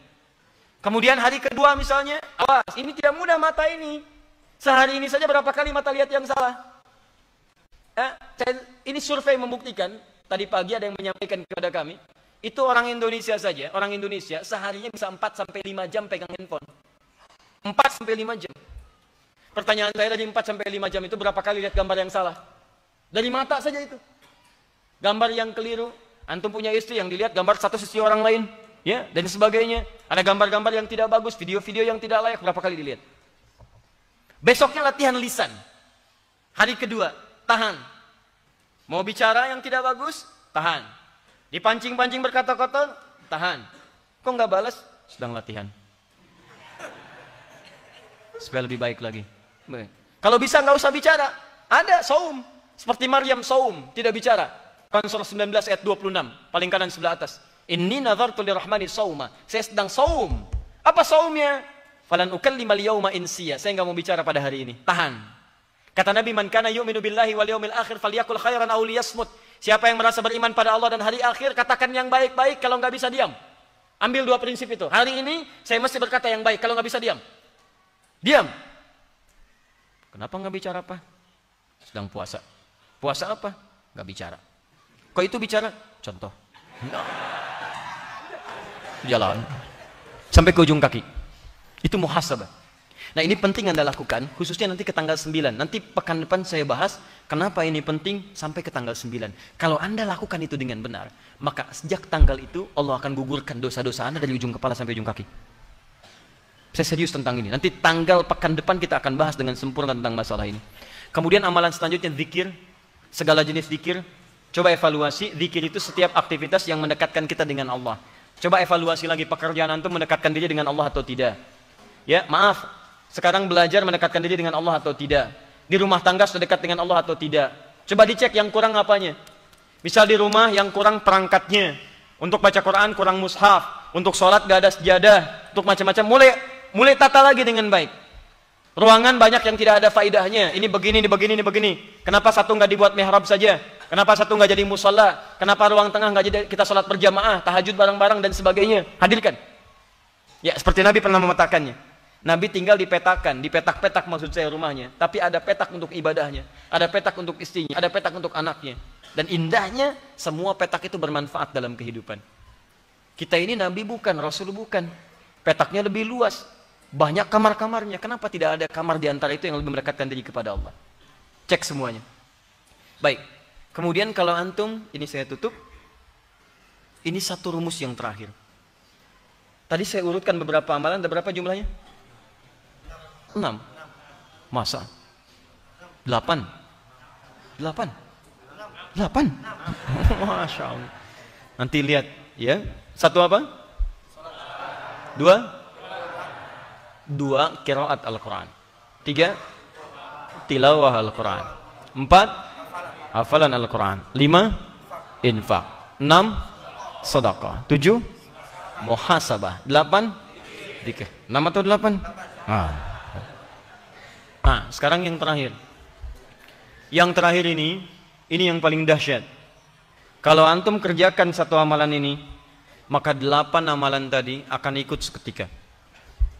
Satu amalan ini. Saya ulang, antum kerjakan satu amalan ini, dan ini adalah penutup dari kajian kita. Antum kerjakan satu amalan ini, maka seluruh amalan yang tadi akan ikut serta di dalamnya. Dan amalan inilah yang disebutkan dalam hadis riwayat An-Nasa'i, Nabi seringkali mendawamkannya. Kana Rasulullah sallallahu alaihi wasallam yasumu tis'an min Dzulhijjah. Adalah Rasulullah sallallahu alaihi wasallam terbiasa menunaikan puasa 9 hari pertama di bulan Dzulhijjah, dan di antara 9 ini ada satu yang spesial nanti.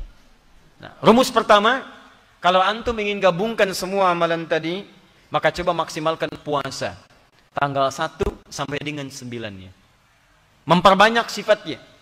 Ini bukan wajib, ini sunnah saja. Tapi nilainya bisa banyak. 1 sampai dengan 9, perbanyak. Ya. 1 banyak tidak? Halo? 1 banyak tidak?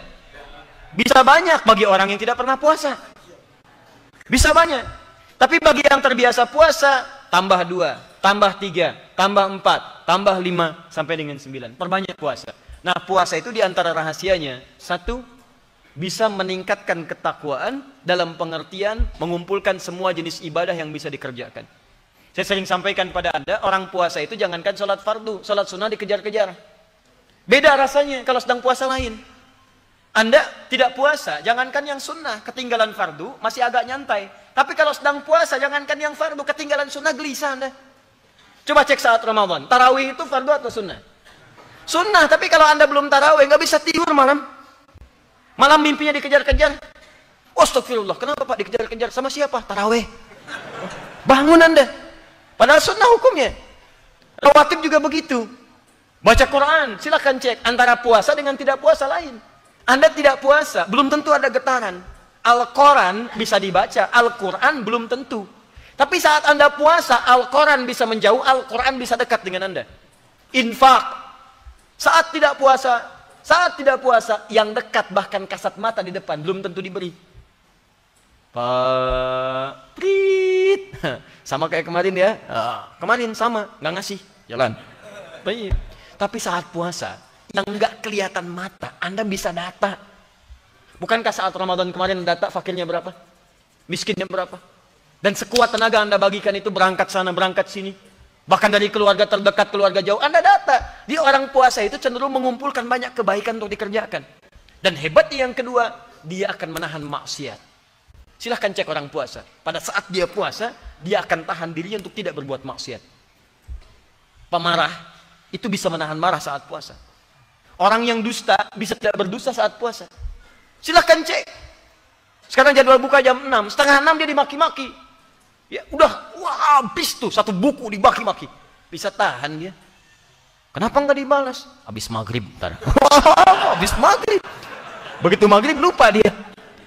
Nah, jadi itu tertahan teman-teman. Minimal takut batal puasanya. Takut batal. Paham ya? Nah, karena itu maksimalkan ini untuk menunaikan puasa. Dan ada satu puasa yang sangat spesial. Jika Anda kerjakan itu, maka Anda berpeluang mendapatkan status seperti orang yang menunaikan haji di tanah suci. Ada identik dengan itu. Ada kesamaan dalam sikap sekalipun Anda tidak berhaji. Hanya perbedaannya barangkali kumpulan pahala yang lain. Seperti sholat di Masjidil Haram, sholat di Masjid Nabi, zikir-zikir di tanah suci, ketenangan hati. Tapi ada hal yang sangat menarik. Ketika Anda mengerjakan benar puasa ini, dan besoknya dilakukan seperti orang melontar jumrah di Jamarat, hebatnya kalimatnya sama dengan orang yang melontar jumrah di sana. Begitu melontar kalimatnya A, saat di sini dikerjakan kalimatnya pun A. Dan ini hanya dikerjakan oleh kalangan yang spesial saja. Tapi spesial ini bukan ingin mengkhususkan seseorang, tapi ingin menyentuh setiap orang untuk menjadi bagian dari orang-orang spesial itu. Nah, apakah puasa itu? inilah teman-teman sekalian yang akan kita bahas di pertemuan yang akan datang. Ya, persis dengan turunannya. Saya akan langsung contohkan di kitabnya. Ini nanti saya akan bawa lagi pekan depan. Ini kitab Sahih Muslim. Ya, ini nanti ada di halaman 153, jilid yang ke-7. Ya, posisi paling kanan sebelah atas. Tapi saya bawa ini. Karena kadang-kadang kalau saya bacakan, kadang orang nggak percaya. Katanya di kitab hadis, katanya di toko ini. Kok kami beli tidak sama isinya? Mungkin Anda yang tidak bisa baca hadisnya. Ya, baik. Nah, makanya nanti kita bawakan, kemudian kita bacakan. Lalu ada beberapa hal yang boleh jadi salah paham di masyarakat, nanti kita akan luruskan. Ya, sebagai contoh misalnya ini ada bahasa Indonesianya. Ya, ini di copy dan tersebar. Ya, saya tutup saja seperti ini. Ini bahasa Indonesia, ya, teman-teman sekalian. Di sini, ini terjemahan dari bab yang di sini. Cuma cara menerjemahkannya salah, keliru, dan cenderung menyebar di masyarakat. Ya, penulisnya tidak seperti itu. Penulisnya benar, karena penulisnya nggak bisa bahasa Indonesia. Penulisnya orang Arab. Cuman ketika diterjemahkan salah terjemah. Ketika salah terjemah salah amalan. Dan itu sangat berbahaya. Apa salah amalannya? Pekan depan. Ya, ada antaranya. Ini hadisnya di sini. Kemudian pekan depan pun kita akan rinci amalan spesial di hari ke-10 bulan Dzulhijjah. Nanti ada amalan-amalan yang agak mirip dengan Syawal tapi ada perbedaan spesifik. Ya, misal bagaimana caranya saat bangun tidur masuk kemudian ke tempat salat? Apakah boleh makan dulu atau misalnya tahan lapar dulu? Bagaimana cara menunaikan Idul Adha? Seperti apa gambaran yang baiknya? Bagaimana cara menyembelih, hewan apa yang harus disembelih, dan seterusnya kita akan bahas di pertemuan yang berikutnya. Cuma barangkali ini kami kumpulkan di sini. Ini bukunya ringkas, padat, tapi insya Allah isinya bermanfaat. Ya, karena di sini menghimpun nanti persoalan-persoalan seputar Idul Adha, amalan-amalan dan hikmahnya. Dan ini sudah pernah kami cetak, kami bagikan juga.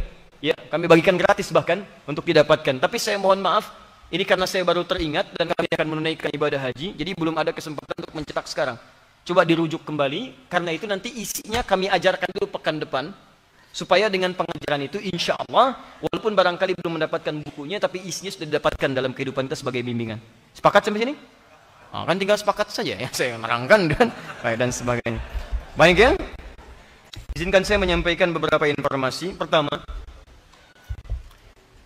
saya bersyukur pada Allah Subhanahu wa Ta'ala atas perjumpaan kita pada malam hari ini, dan saya bermohon kepada Allah semoga kita mendapatkan taufik dari Allah agar bisa berubah menjadi hamba yang lebih baik.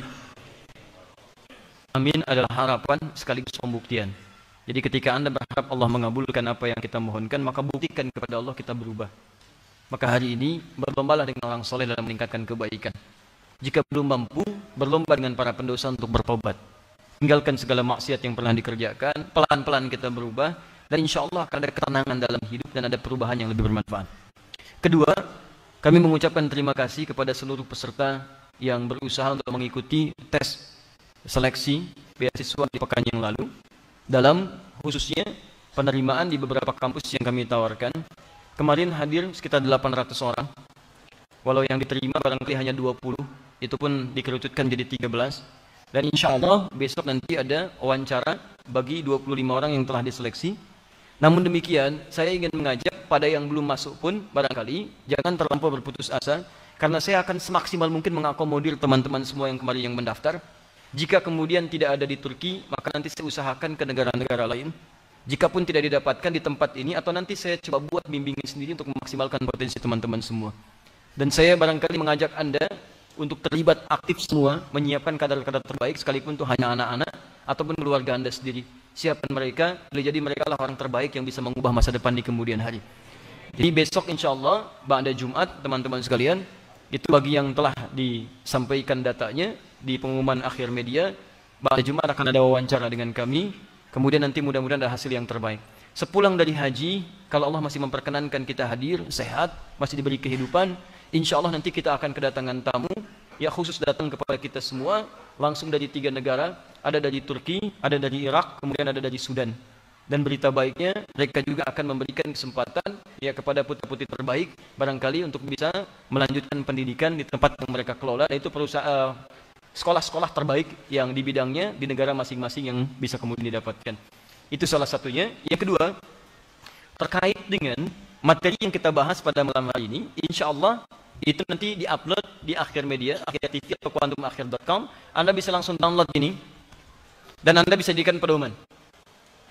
Bagi yang tidak mampu, tolong dibantu. Kalau temannya misalnya belum ada, Anda ada, downloadkan, kopikan. Kalau memang butuh biaya, sampaikan. Insya Allah nanti coba kita bantu untuk biaya, untuk kopi dan sebagainya. Pekan depan saya minta kopikan ini, jadi nanti insya Allah bagi yang datang, kami coba berikan juga hard copy-nya untuk bisa dikopi. Malam ini agak sedikit mepet waktunya. Ya. Ketiga, untuk yang syiar Quran, dalam waktu dekat kami akan berikan undangan.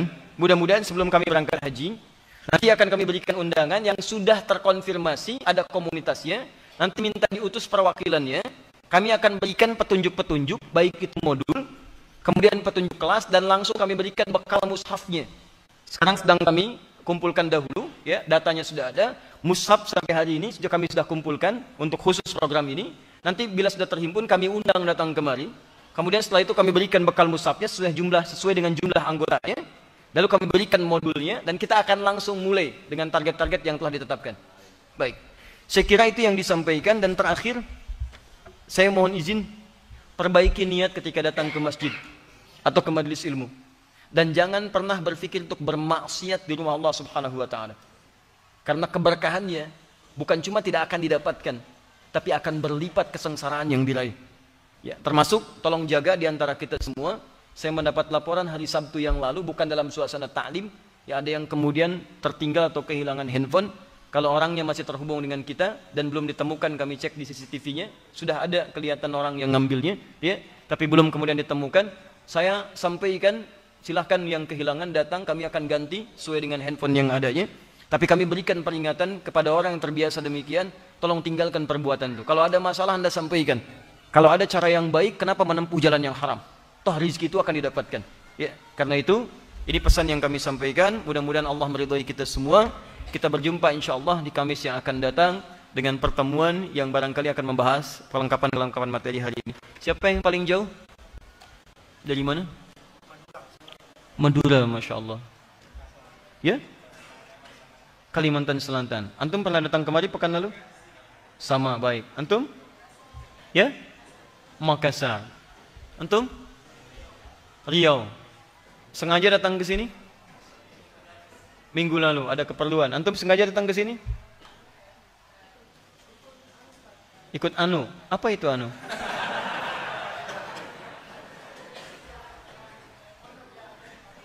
Oh, mondok. Baik, jadi mampir ke sini. Antum sengaja ke sini?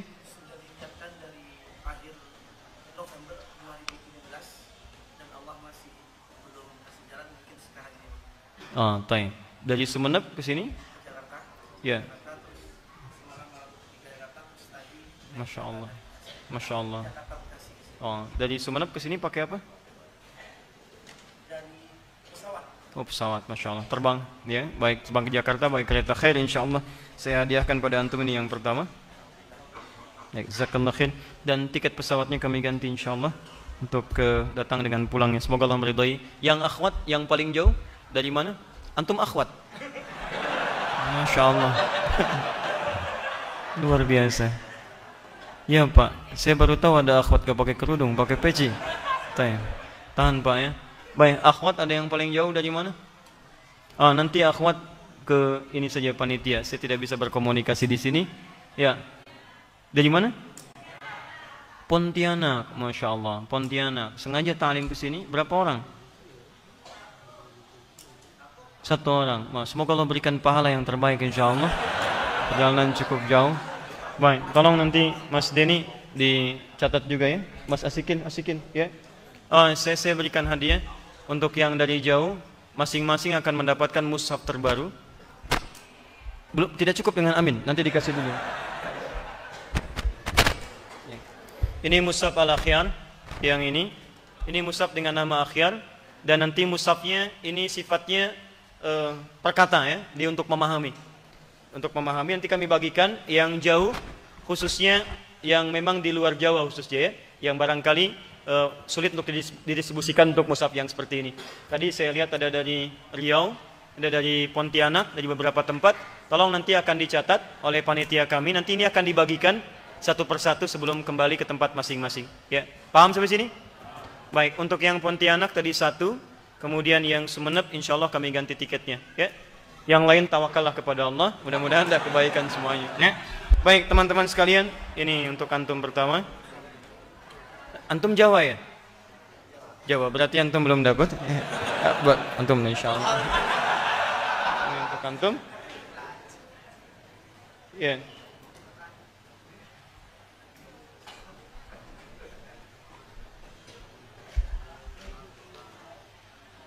Yang dari Riau? Baik, ini bisa diambil. Jazakallah khair. Jazakallah khair.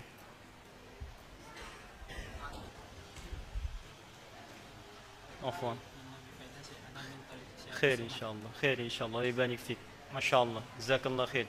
Ini muridnya Ustaz Abdul Somad datang hari ini spesial untuk belajar. Baik, ibarik fik. Ada yang bawa anak kecil yang paling kecil. Yang paling kecil. Ini berapa tahun usianya? 6 tahun. Yang di bawah 6 tahun angkat tangan. Yang di bawah 6 tahun angkat tangan. Antum. Sudah. Berapa tahun itu? 3 tahun. Saya berikan 3 juta untuk anak itu insyaallah. Mudah-mudahan Allah berikan kemuliaan. Hubungi panitia malam ini kami kasihkan langsung. Taib, subhanakallahumma bihamdika asyhadu an la ilaha illa anta astaghfiruka wa atubu ilaik. Assalamualaikum warahmatullahi wabarakatuh.